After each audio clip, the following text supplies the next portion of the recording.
nga dokita bw'akola wiki namba mu luzungu bamuyita wiki dokita. Tukitegerekeka kuba abeera dokita ng'akoze wiki y'ennamba. Masavu. Embeera ekalubye eri Robert Kyagulanyi Ssentamu ne ttiimu gy'awenja nayo akalulu.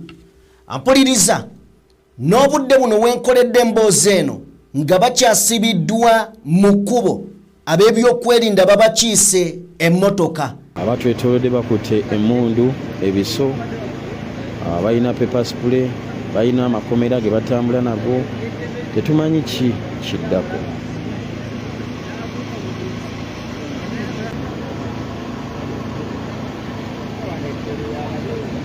Kyendaba wano walibanga waliwo mission eri mu kubalibwa mpozi ng'eneeba egaanyi bugaanyi naye waliwo mission eri mu kubalibwa wano ate nga order bazifunira ku simu bwe ntambuza benti amaaso ndabira ddala ng'abaliwo ng'abakulu order bali ku masimu kwe bazifunira. Ekibira kyonna ekyakalitunsi ekyo kyolaba bakijjuza amagye. Ekibira ekyo bakijjuza amagye gateekinze position bweweetooloola nodda waneeno basirikale ba poliisi naye ate n'emabega w'ekisiko kino nayo waliyo ab'amagye. So tuli wansi wakati mu bo nga batwetoolodde essaawa zino. Okay, mbanirizaako bassebo ne bannyabo. Embeera yeeyo egenda maaso eri Robert Kyagulanyi Ssentamu. Electoral Commission yemuvunaanyizibwako. Twakava mu Parliament olunaku olwajjo nga Kiryowa Kiwanuka nga Anthony General agamba nti amagye tegayina kye gakola mu kalulu kano. Era ng'agamba Electoral Commission yeri in charge. Njagala okwebuuza General aba akola ki wano? Ono presidential candidate anoonya okubeera president w'eggwanga. Amagye tegakkirizibwa kwetaba mu byabufuzi mu mateeka. General ki ekiba kimuleetaawo? So ng'ate Nkonge Moses Kibalama eyaguza Bobi Wine ekibiina avuddeyo olunaku olwaleero n'agamba nti okusika omugwa kuweddewo, asazeewo bakolagane ne NUP ekibiina kigende mu maaso. Gano mawulire malungi era ga ssanyu. Embeera ebaddewo nga bakwata abaana ba NUP ng'ovudde ku ekyo poliisi evudde mu kukozesa amateeka n'ekuba abantu bikonde. Ekirala ngenda kulaga emmotoka ya Kyagulanyi engeri gyerumbiddwa byonna tubikuŋŋaanyiza era ogenda kubeera ng'obiraba. Kye ngenda okusaba vidiyo eno gibeereko bingi oba olyawo by'obuusizza amaaso byendeese.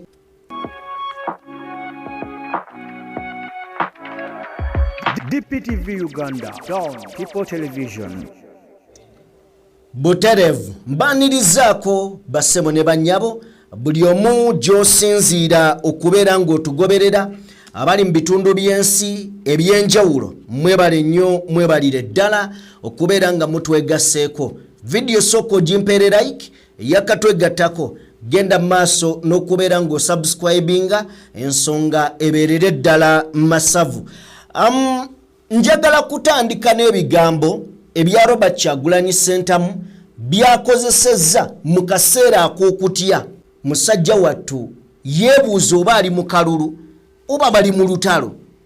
Mwami Museveni yagambye olunaku olwajjo nti akalulu lubeera lutalo, kubeera kufa na kuwona. Naye nga ddala akalulu kye kategeeza kufa na kuwona. N'agamba nti politics ziringa omupiira, si mupiira guno. Politics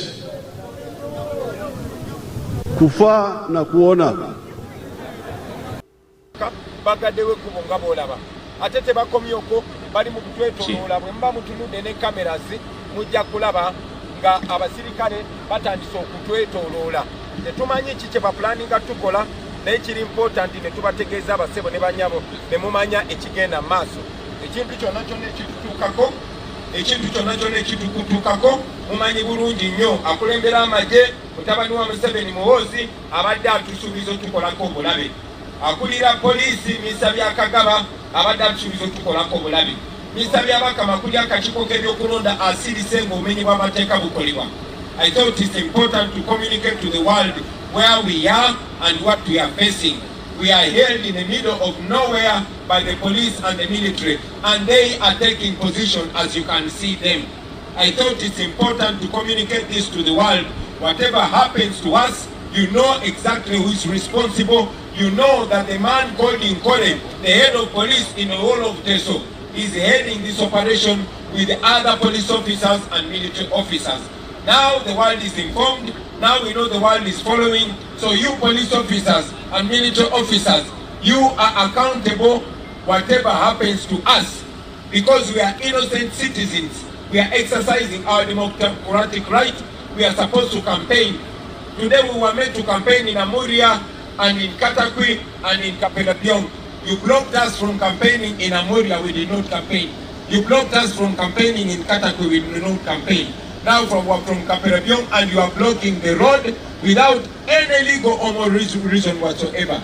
Ebyo byebiriwo biri ku presidential candidate atambulirako kamera, atambulirako amawulire nga n'ababikola bakimanyi nti we babikolera bigenda kutambula ensi yonna, niye batekinga risk ne bakola bye bateekeddwa okukola simply because tebalina kye batya, tebalina kye basuubira. Toyina nawe oyinza mugambira nti kyokola ensi ekusunga, ye takolera nsi kumusunga, akolera bakama be kye bagamba. Kuno nno kwe kusomozebwa okuliwo. Kuno kwonna okusomozebwa nga kugenda mu maaso, bafulumiza ekiwandiiko. Ekiwandiiko ekifulumiziddwa ngenda kubeera nga nkikuwa. Nakyo ino kyeraliikirya gwe Munnayuganda. Njagala tusooke mu kano akatambi tujje oba olyawo tusumulule ekiwandiiko kino. Sooka okatuwe. Tear gas at the Bobby Wine rally before he's even inside. We're hearing that sound like live shots. There was tear gas in every direction. Tear gas in every direction.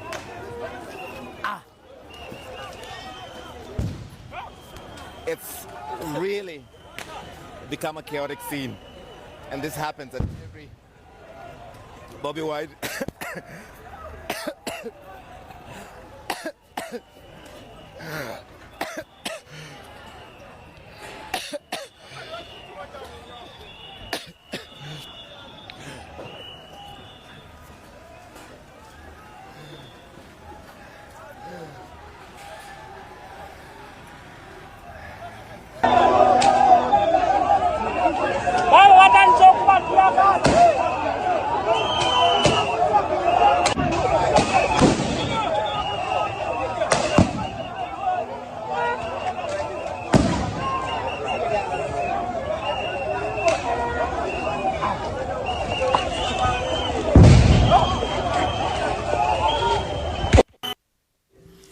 Okay, kale kakati ebyo bye bimu ku bize bibeera mulaale za Kyagulanyi Ssentamu. Nti kyembadde kuga nti abakulu tebaagala na kumanya oba ensi yonna era be bigenda mu maaso nti bya bumenyi bw'amateeka tebibakwatako. They are above the law nga bwe balowooza. Omala okutunuulira akatambi ako n'ogamba nti oba olyawo media, international media zinajja ne zituyamba okukavalinga ekiwandiiko ne kifuluma. Ekiwandiiko kino kijjidde mu kiseera nga ebitongole by'okwerinda buli kimu kyesoma era kikakasa nti tebaagala kulaba Munnayuganda yenna abeera wali polling station. Newankubadde nga constitution ewa Munnayuganda that mandate, naye abakulu bagamba tokigeza. Ne tujja ne tutunuulira eddembe ly'abamawulire we liri mu kaseera kano nga Mwami Museveni nakuwadde akatambi akasembyeyo nga agamba emikutu nga bukedde wakiri jo kyandibadde ate giraga ye kyayita ekituufu niye giraga nti opposition mukadde kano eri waggulu wa gavumenti oba wa NRM. Ne tujja ne tufuna ekiwandiiko kino nakyo kyazze oyina okukyeraliikirya gwe nga munnayuganda. Ekiwandiiko kino kigamba kitya nti media houses zonna ne bannamawulire abaagala okubeera nga bakavalinga akalulu ka 226 abaagala okubeera nga bakavalinga akalulu ka 226 balina okgenda basabe olukusa olubakkiriza okubeera nga basaka amawulire n'okukola mu kaseera ak'akalulu. Era nga bano balina okgenda okusaba okuva eri Media Council of Uganda nga tonnaba genda kolaki nga tonnaba kugenda kukavalinga mawulire. Era wano bakulaga bulungi nnyo nti compulsory registration of media houses kino kyateeka si kyagamba nti nze wennabanjagadde teeka oyina okgenda oligestaringe. Okuligestaringa baligestaringa waliwo amateeka goyina okugoberera nti kino sijja kikola kino tokikkirizibwa kino tokikkirizibwa. Kakati bw'ogavaako bajja kukwata nga amenya amateeka gaabwe. Wano bakugamba nti n'emikutu egy'ebweru girina okuligestaringa era nga giligestaringa ne Media Council of Uganda. Kitegeeza balina kukolera wansi w'ebiragiro by'ekitongole ekitwala ebyamawulire oba ebyempuliziganya mu ggwanga. N'abawano ewaka e Uganda nammwe kyekimu. Kakati kino ekiwandiiko njagala kuddayo mu ggwanga erya Kenya kye baakola kyekimu kyekino nga bagenda mu kalulu. Bagenda ne bayita ab'amawulire beewandiise n'ab'ebweru naye ne batandika okugaana emikutu bo gye baali balowooza nti threat eri gavumenti yaabwe ya Samia Suluhu nga tewali kubuusabuusa ne wano e Uganda waliwo emikutu gye bayinza okugaana okukavalinga amawulire. Nkujjukize mumanyi nti nno Solomon Kaweesa oyo yakola akalango ka Bobi Wine ne bamuwera ne baga nti oyo awagira saidi eri naye ng'akoze kalango. Leero bino tubyogera nga NTV mmwe gye mwesunga okulaba tekyagenda ku mikolo gya mwami Museveni. Of course oyinza okugamba nti ekyo dembe lye naye ne mu parliament baagigobye. Olowooza wano weenaagenda okusaba banaagiwa? Kino nakyo olina okukyebuuza.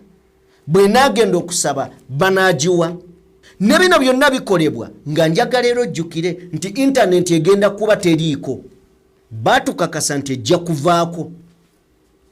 Olw'okukakasa ebyokwerinda by'eggwanga nti biryoke. Neera abakulu bakuga nti ebyokwerinda birungi mu ggwanga naye bakugamba internet bajja gijjako. So akalulu ka 226 kano kagenda kubeera kanjawulo. Ebyo nga tubitaddeko ebbali. Kanso Erias Luyimbazi Nalukoola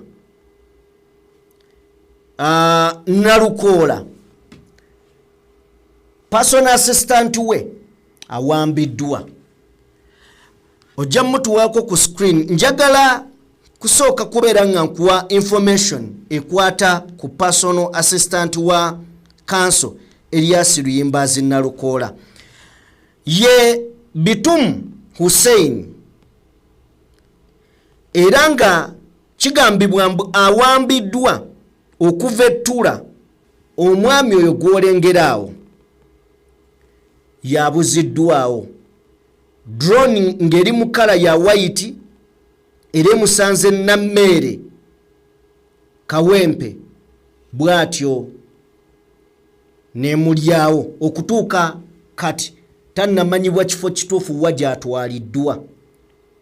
Bino tuli mu byexperiencinga tuli mu biraba tuli mu biyitamu bya ddala nti afather yabula maje tegamuyina polisi temuyina nti ate amagye ffe tumulina naye avunaanibwa bino ne bino ekyo nakyo n'okiteeka ebbali nti aye ababuzizza omukyala n'omwana we bali ludda tetumanyi gye bali ate balabise bateereddwa misango ki gye baali bavunaanwa nti ate tumanyi misango noona agenze tuli mu kalulu eyo nayo n'ovaayo bw'obanga ovuddeyo nojja ewa Moses Nkonge Kibalama.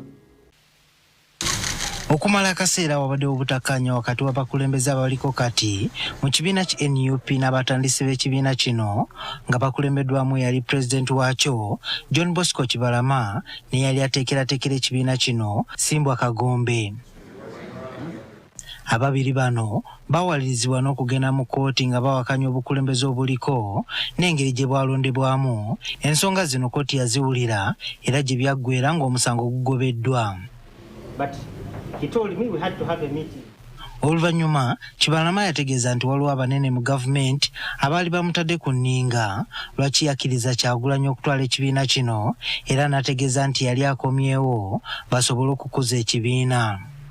Kyokka waayitawo ekiseera kitono Kibalama ne Kagombe ne bawalaawala obukulembeze bwa NUP obuliko kati ne babukuba mu mbuga z'amateeka wamu n'okuwakanya ssemateeka omupya ow'ekibiina yali abagiddwa. Kino kyawaliza n'akakiiko k'ebyokulonda okugaana okukakasa ssemateeka ono ekyaviirako NUP okukola emirimu nga yeesigama ku ssemateeka omukadde. Kati olwaleero nga basinziira mu lukuŋŋaana lwa bannamawulire ku kitebe ky'ekibiina Makerere Kavule eyaliko pulezidenti w'ekibiina kino John Bosco Kibalama ategeezezza nti bakizudde ng'okusika omuguwa okuliwo tekuyamba kuzimba Uganda nga y'ensonga lwaki basazeewo okutabagana. Nze ndi muntu mukulu mu myaka gyange ebintu byotokoleze ku ssaawa eno nebiteekyakola mu maaso bili blessed by our willingness okukola ebintu ebitwala mu maaso. Kibalama bw'omulaba ng'atudde wano kitegeeza nti tewaliyo obugulumba emabega eyo nga tukuba omulanga okuyita ku platform eno kubanga gana amaloboozi gagenda wala nti tusituke nga 15 omwezi ogw'okusooka January ffenna tugende tulonde mwami Kyagulanyi Robert Sentamu kubanga yavuddeyo okulaga nti ly'essuubi lya Uganda ey'enkya. Eyali ateekerateekera ekibiina kino Simbwa Kagombe ategeezezza nti bo okusalawo okutabagana tewali kintu kyonna kibasuubiziddwa kyokka n'aweera nti tebagenda kuddamu kuleetawo okusika muguwa kwa ngeri yonna. Tuliwo nga abantu abakontributinga ku lw'enkyukakyuka y'eggwanga Uganda tetulina kusuubizibwa kwonna, tetulina claim yonna eri pate era saagala muntu ankubira simu kuŋŋamba nti mpa ku ssente ze baakuwadde kubanga bannayuganda twessanye emitendala bagamba Kagombe we twamulabyawo yakkiriziganyiza n'abasajja nti bamuweeyo ssente. Nze ekinkomezzaawo kuweebwa mukisa kudda waka kukola buvunaanyizibwa bwe twewa emyaka 2 emabega. Ateekerateekera NUP David Lewis Lubongoya asanyukidde okudda kw'abantu bano n'agamba nti balina essuubi nti kati n'akakiiko k'ebyokulonda kagenda kuddamu okukakasa ssemateeka waabwe gwe baakolamu ennongoosereza. Okuvuddeyo kiba kitegeeza nti ekibiina kijagenda mu maaso kigazeetiye constitution yakyo. So tekiteri buzibu bonna bonna. Of course nga bwemanyi bawandikira kooti kati balinze kooti okubawa ekiddamu n'okuteekawo omukono gwayo then ebirala bigende mu maaso. Oluvannyuma lw'okutabagana kuno tulinze okulaba ng'oba okuddingana kw'omulundi guno kunakkomekereza okusoowagana okuzze kubaawo wakati w'abantu bano abaatandika ekibiina kino n'obukulembeze obuliwo mu kiseera kino. Okay, kale ye mukadde waffe amanyiddwa nga Kibalama Nkonge John Bosco Kibalama Nkonge Moses. Kale kati bye byagomawulire malungi bwe kibanga ategedde era n'agenda maaso n'okubanga akkiriza ensonga eyo etambulire ddala bulungi. Then bwe tuba nga tuvudde awo, njagala tugende tufune ku mbeera. Njagala twebuuze ebibuuzo mu vidiyo eno eri abakuumaddembe. Omukuumaddembe, ddi lw'olina okukola ekituufu n'ekikyamu, era ddi lw'omanya nti okoze ekituufu, ddi lw'omanya nti okoze ekikyamu. Mweno vidiyo, okusinziira ku ndowooza yange, ofiisa akoze kino onansonyiwa. Saagala kulowooza nti oli professional, wabula oli emotional. Ebintu obitutte personal. Njagala tulaba akatambi kano ak'omusirikale.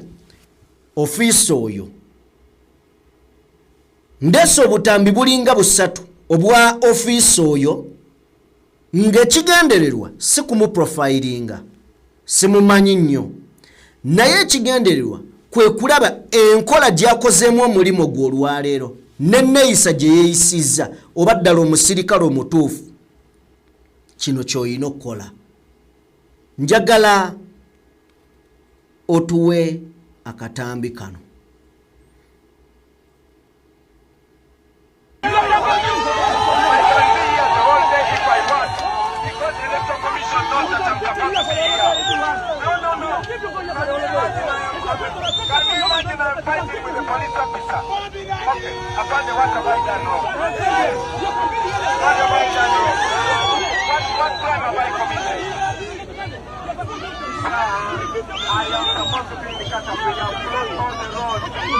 You are on record. You are being recorded, my brother.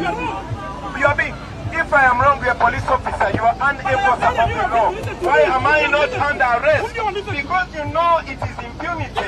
Because you know you're breaking the law.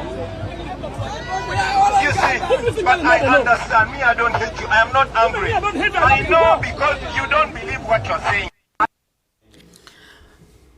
Omukulu oyo, omusirikale w'otuukira okwexchanging ebigambo, kitegeeza toli mukwasa mateeka, olina ekikuli ku mutima gwe ng'omuntu. Bw'obeera n'omukazi ewaka ng'oli musajja ne mutandika okuwanyisiganya ebigambo, omanya nti waliwo ekitali kituufu. Yes, ne bwe muwanyisiganya ebigambo nga weekiri, wabeerawo asirika olw'ensonga amanya amazima. Ofiisa ono mu butambi obw'enjawulo njagadde mbuleete ng'ayomba ng'omulabira ddala kino kiri personal. Alinga ayina ekiruyi. Aliwo akatambi akalala nako jja katuwaako. Onaatusonyiwa buyinza obbeera nga bwe bumu mu maloboozi n'ekyenjagala olabe ze angozi ez'enjawulo omusajja ono ng'ayogera. Tosobola bbeera ofiisa ateekesa ebiragiro mu nkola n'oyomba ng'abakazi. Mutuwe.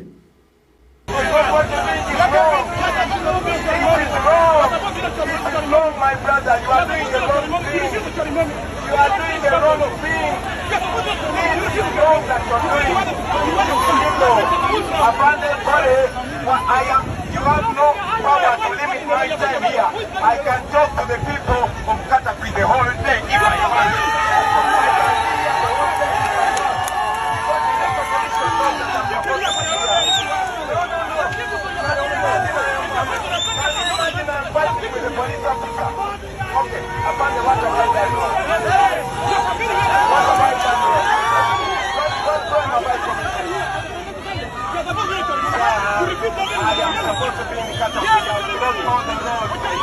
You are on record. You are being recorded, my brother.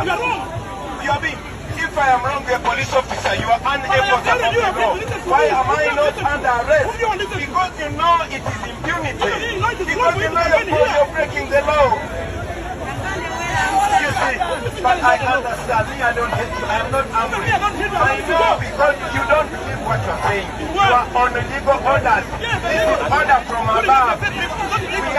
You don't hate our officer. He's a good man. He's enforcing bad orders. kakati Kyagulanyi asobola okuzannyira ku mutwe gwe kennyini n'ofuuka endingidi akuteeka mu position nti gwe kennyini ensi ekulaba ng'endongo bw'abadde amaliriza omusajja banne bamukutte nakuwaayevaayo n'akoma waayombe n'atuuka ng'agenda era n'adda ayombe ne mu kumaliza Kyagulanyi amugambye nti ofiisa temumunyiigira n'ekyakola takimanyi kubanga agoberera bugoberezi biragiro munnange ofiisa mulungi musirikale mulungi naye ali mugoberera biragiro omusajja aba agukubye olaga obuyinza naye olina akunafuya nebyoyogera si bibyo bakutuma butumi of course kino kibadde kirabika olwaleero b'ofiisa bonna babadde ku masimu nga kiraga nti orders ndala nnyo. Then mu mbeera eno njagala tubeeka era akatambi ke tufuna. Mu katambi kano ke tugenda okufuna ogenda kumpa emmotoka ey'amagye egambibwa okubeera nti ebaddemu gye n'atategeerekese emmotoka eyo. Tuwe katambi kayo tuwe ku ddoboozi. Emmotoka eyo erimu genero oba ali ku ddaala ki? Emmotoka eyo erimu genero oba ali ku ddaala ki?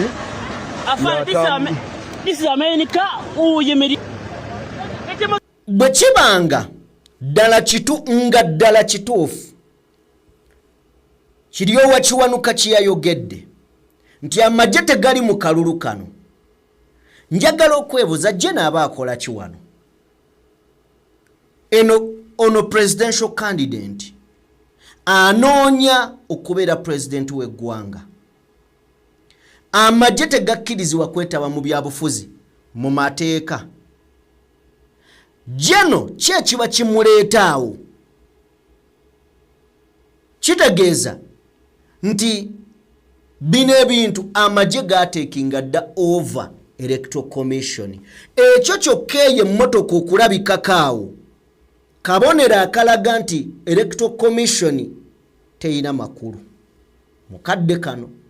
Right, Honorable Speaker, no, the military has not taken over the management of the election in Uganda. Election is managed by the Electoral Commission. Awo simanyi gwe bw'olaba na bw'oyinza kubeera nga olowooza ebigambo ebyo.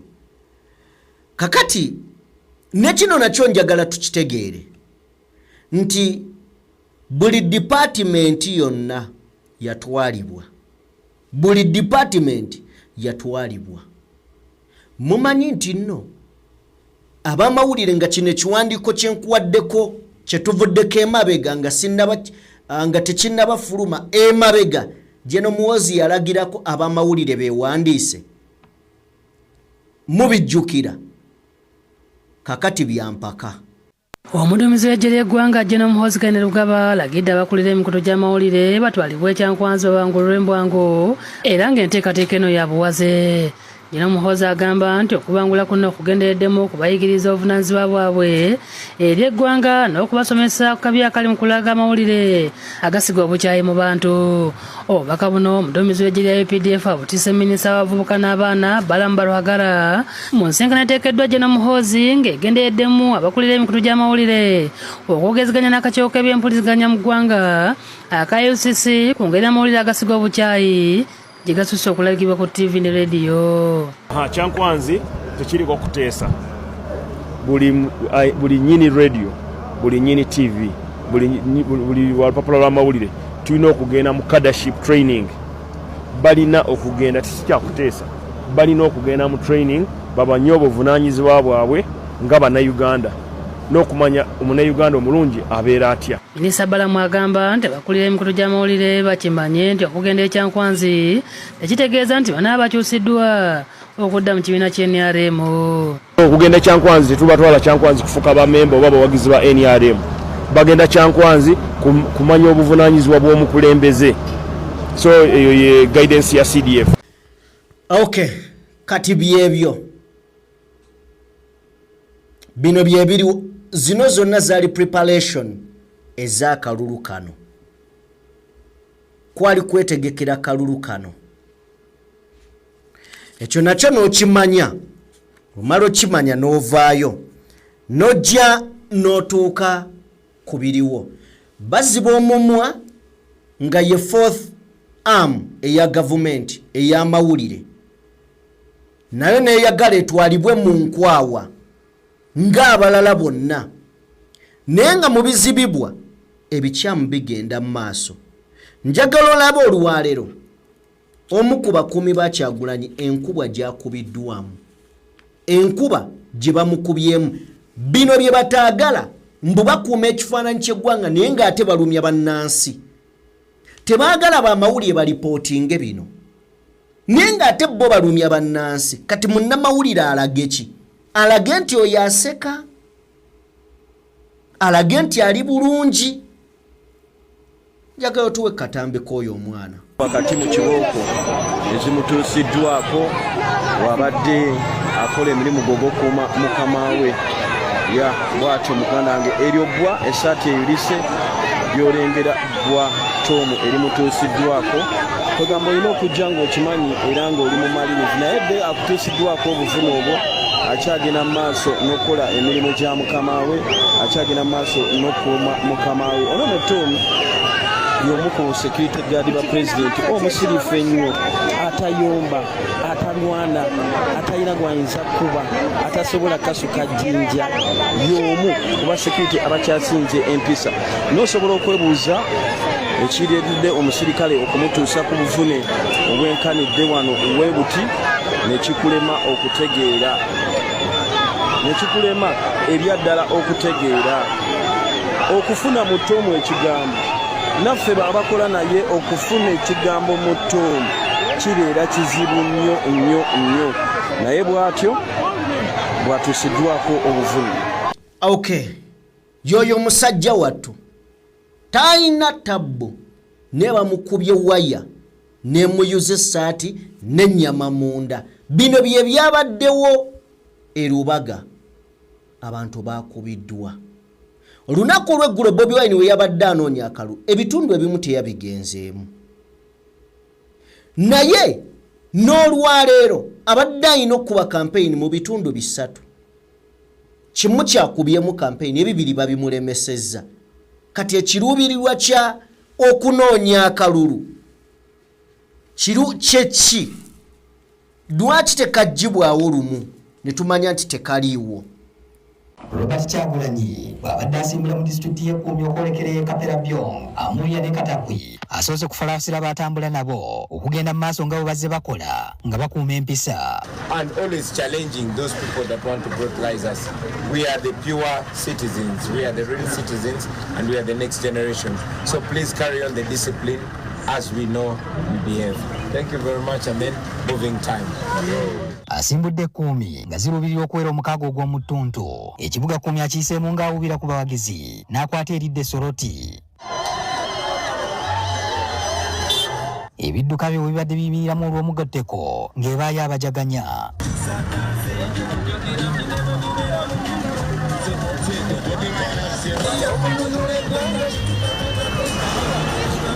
Kilomita nga 14 nga tonnatuuka mu kibuga Soroti, poliisi we mulagidde ave ku koolaasi okudda ku ly'ettaka erigwa mu disitulikiti y'e Katakwi.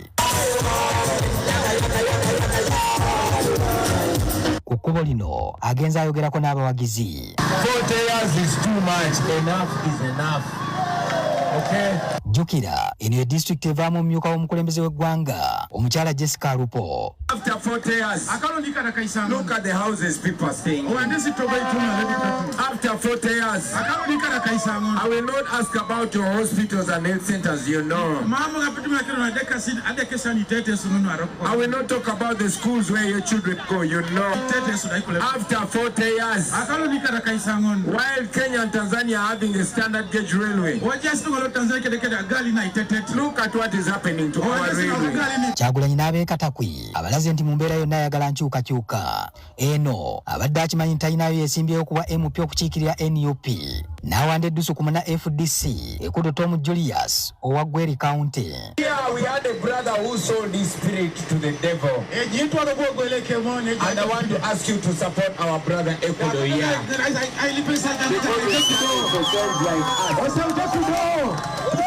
This brother here is from FDC.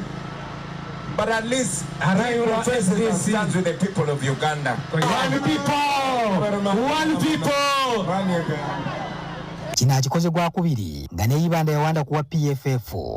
Mu butawuni obw'enjawulo agenza abakubiriza kwongera ku munoonyeza kalulu. Waakiri buli omu amunoonyeza abantu 20. We have only 28 days to go. And I cannot reach every Ugandan. And I want to ask all of you to get involved. This campaign we are doing here is not enough. We are not talking to enough people. The police and army keeps blocking roads so that we don't go to populated areas. Therefore we have to rely on you. Abadde ayogera bino ng'ebimotoka bya poliisi bimuyitako okweyuna mu maaso gy'alaga. Be strong. Mission kujjako Museveni.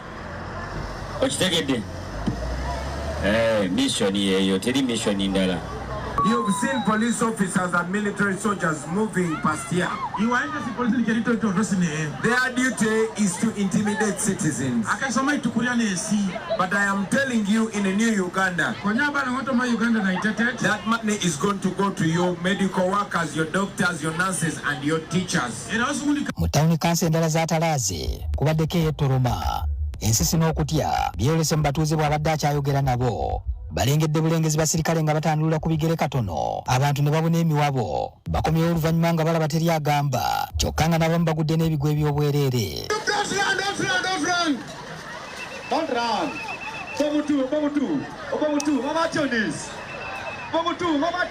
Bw'avudde awo abadde ayingira ekibuga ekikulu eky'e Katafi, poliisi n'etandika okuziba amakubo.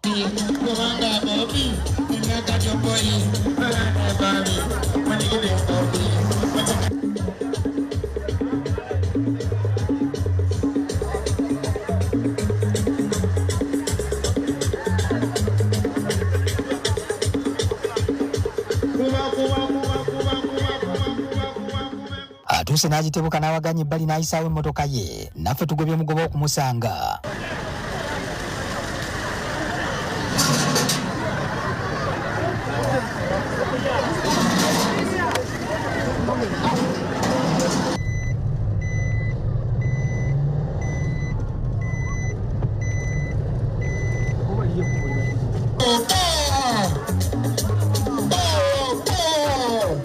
Poliisi erabye guli gutyo n'esooka ebawa emmotoka y'ebyuma kwayogerera naye n'agaana okweyongerayo okutuusa nga bireeteddwa ne bimutuukako waali.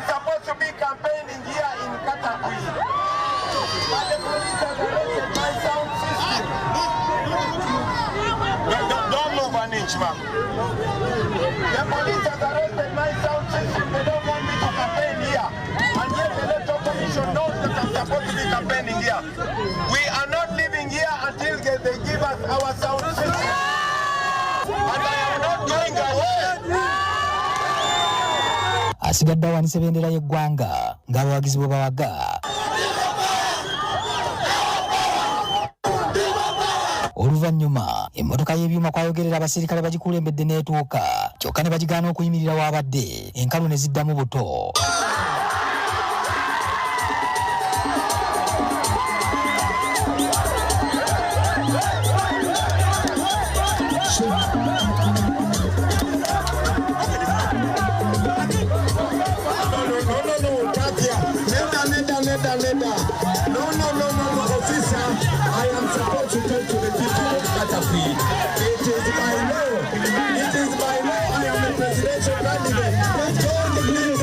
Omugoba w'ekidduka ky'ebyuma bw'agumidde ku ky'obutava mukama we waali. Poliisi n'emukakaggula ekidduka ne yeerema.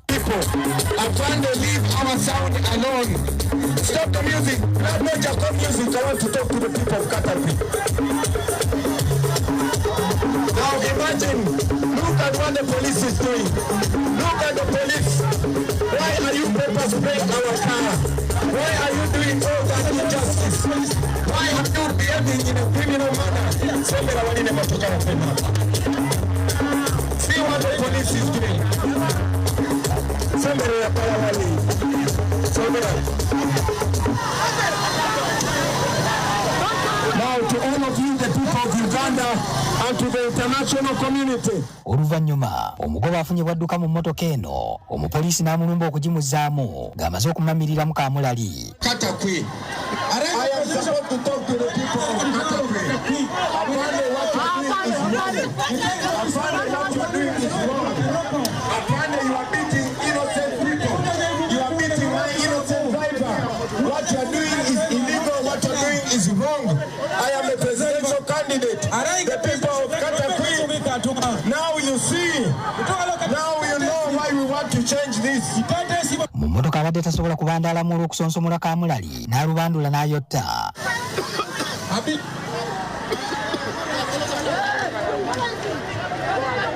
Obubalagazi bwa Kamulali naffe bututwaliddemu era ebifaananyi tubikutte tukolyontoka.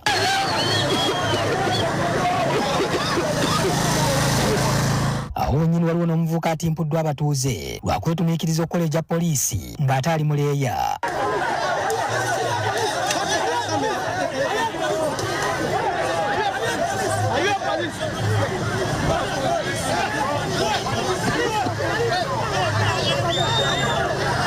Kyagulanyi asigadde agamba abasirikale bw'aba amenya mateeka ye gwe baba bagombamu obwala.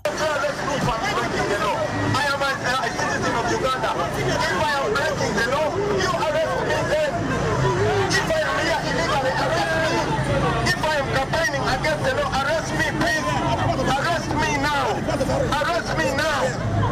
I am a presidential candidate, and the Electoral Commission knows that I'm campaigning here in Katakwi. Shame on you. Shame on all of you. But we are going to change this. N'omusirikale asigadde amuddiza ne bamala akaseera nga beetwala. You are doing a wrong thing. This is wrong that you're doing. It is illegal. You have no power to limit myself here. I can talk to the people of Katakwi the whole day. Because the Electoral Commission knows that I'm supposed to be here. No. Can you imagine I'm fighting with a police officer? Okay, apparently what have I done wrong? What have I done wrong? What crime have I committed? I am supposed to... If I am wrong, be a police officer. You are unenforceable of the law. Why am I not under arrest? Because you know it is impunity. Because you know you're breaking the law. You see, but I understand. Me, I don't hate you. I am not angry. I know because you don't believe what you're saying. You are on legal orders. This is order from above. You don't hate our officer. Oluvannyuma omugoba w'ebyuma y'omu eyadduse akomyewo mu mitambo gyayo kyokka ng'akyusizza ebyambalo ne beeyongerayo mu disitulikiti ya Muriya.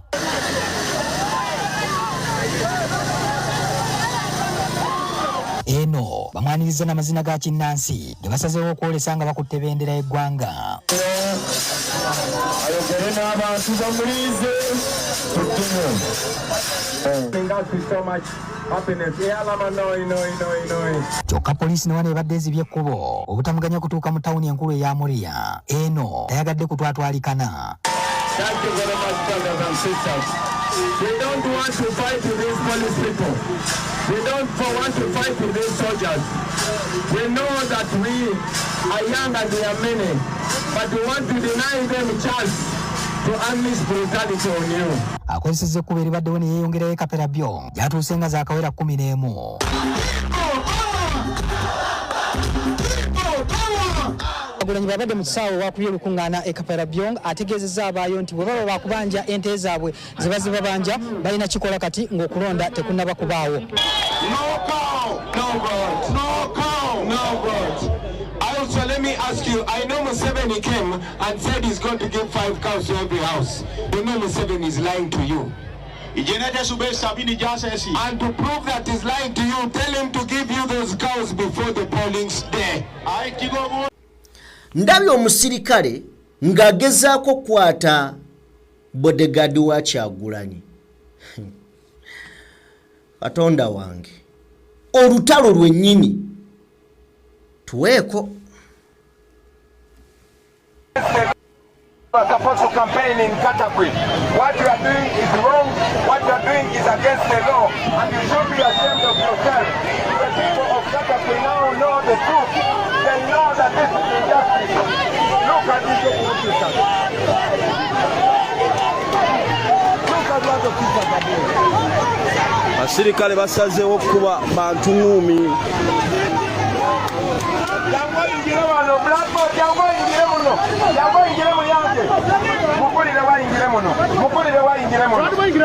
See what the police is doing. Shame on you. Shame on you, Afande. Shame on you. Look what you're doing to our uniform. Look what you're doing to the Uganda police force. Shame on you. How can you beat people? How can you beat innocent citizens? You know that I'm not breaking the law. Why don't you arrest me then? Why don't you arrest me for breaking the law? I am a citizen of Uganda. If I am breaking the law, you arrest me then. If I am here illegally, arrest me. If I am campaigning against the law, arrest me, please. Arrest me now. Arrest me now. I am a presidential candidate, and the Electoral Commission knows that I'm campaigning here in Katakwi. Shame on you. Shame on all of you. But we are going to change this. You are also a slave. We are going to liberate Uganda, and we are going to liberate you too. Look what the police is doing. Keep this on your camera. Cover it on your camera. Shame on them. People, power! Power, power! We shall overcome this. You should be ashamed of yourself. I am supposed to be campaigning here. Well, now that the people see, you're even shy because what you're doing is wrong. This is wrong. This is wrong, my brother. You are doing the wrong thing. You are doing the wrong thing. This is wrong that you're doing. It is illegal. Abandon Kore, you have no power to limit my time here. I can talk to the people of Katakwi the whole day if I want. I can be here the whole day if I want. Because the Electoral Commission knows that I'm... Kale, byebyo ate munaye tunagamba ki byebyo tebakomye wano bongedde okusiwuka empisa ne balumba emmotoka ey'ebyuma olina omulaba ng'afiira ku luggi ayagala kufuuwa pepper spray munda afuuyire avuga emmotoka nga bw'otunulira katambi ako ng'olaba alwana atoba just kufuwa pepper spray nga bw'omulengera awo ye musajja y'omu abalala bali bamulaba y'omu mutuweeko. Injustice. Why are you behaving in a criminal manner? Sembera waline motoka ya fema. See what the police is doing. Sembera ya dala wali. Sogera. The right to talk to the people. Afande, leave our sound alone. Stop the music. Blood Moja music. I want to talk to the people of Katakwi.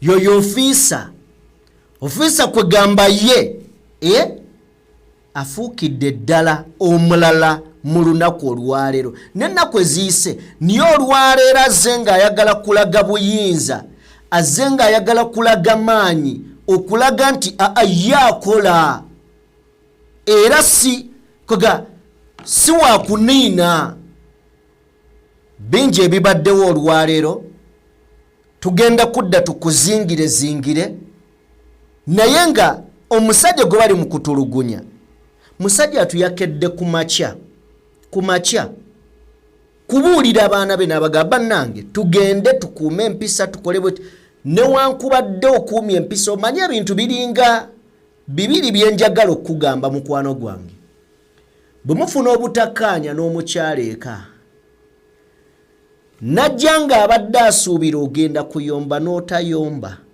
n'osirika n'otunulira mutunuulire ayinza okwagala okukola ekyokubiri at least oveemu ekigambo singa osirika kisobola omuluma n'okusinga ate we wandimuzeemu. Kati gavumenti etakudde NUP etakudde Bobi Wine n'abawagizi be baganya ojjiwa kyeyagala. Kuba njagala olowoozeemu ku migga egikubiddwa abaana leero n'ebikoleddwa singa abaddewo abaana ba Nuupu abakasunguyira ne bagamba nti kati katutobeko n'abasirikale babadde bajja kusumulula masasi okumaliriza ng'emirambo gigudde nga poliisi ekola statement obutambi buno temubulaba bano basonkereza poliisi naye buli kimu poliisi kyekola n'amagye bigwa butaka. Buli kimu kye bakola kigwa butaka. Dwaki Bobi Wine yategeera nti bano tetuyina bbawa kye baagala. Tukole bye tuyina kukola. Oli bwakuwa obukyayi muddiza omukwano. Abamuliraanye bw'anaalemeza mbe bajja omugani omusajja ofaaki naye. Munno ofaaki naye. Ozze omukola ebintu naye yakulaga tewali buzibu. Kaka Kyagulanyi kyakola. Nti mu byonna by'owulya tonnawulirayo muntu yenna avaayo n'avumirira Kyagulanyi byakola. Nedda avumirira gavumenti na bitongole byayo. Dwaki Kyagulanyi akola bituufu. Era singa yali akola bikyamu singa olaba nga bagamba ne naawe ososonkereza naye aboogera be bali mu buyinza abali mu protecting their gains oba the so-called gains. So tuweko ku Kyagulanyi ku moving time then tugende.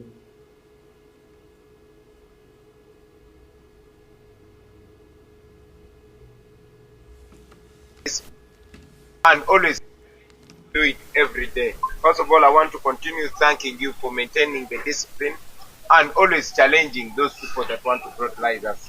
We are the pure citizens. We are the real citizens and we are the next generation. So please carry on the discipline as we know we behave. Thank you very much and then moving. Do it. Okay, kale. Byebyo. Tetugenda sukkawo wano. Munzikirize mbate tusinkane mu video egenda okuddako. Mbebaza bwebaza mwenna abatambula naffe. Timwebale nnyo mwebalire ddala. Tutambula na Sheikh Ashraf omusomi era omulombi wa dduwa. Munoonyeko gwayina ebizibu ebyenjawulo. Mu ngeri emu tutambula ne bannaffe abandiga construction solutions basangibwa Lweza okulirana Nikan Resort Hotel.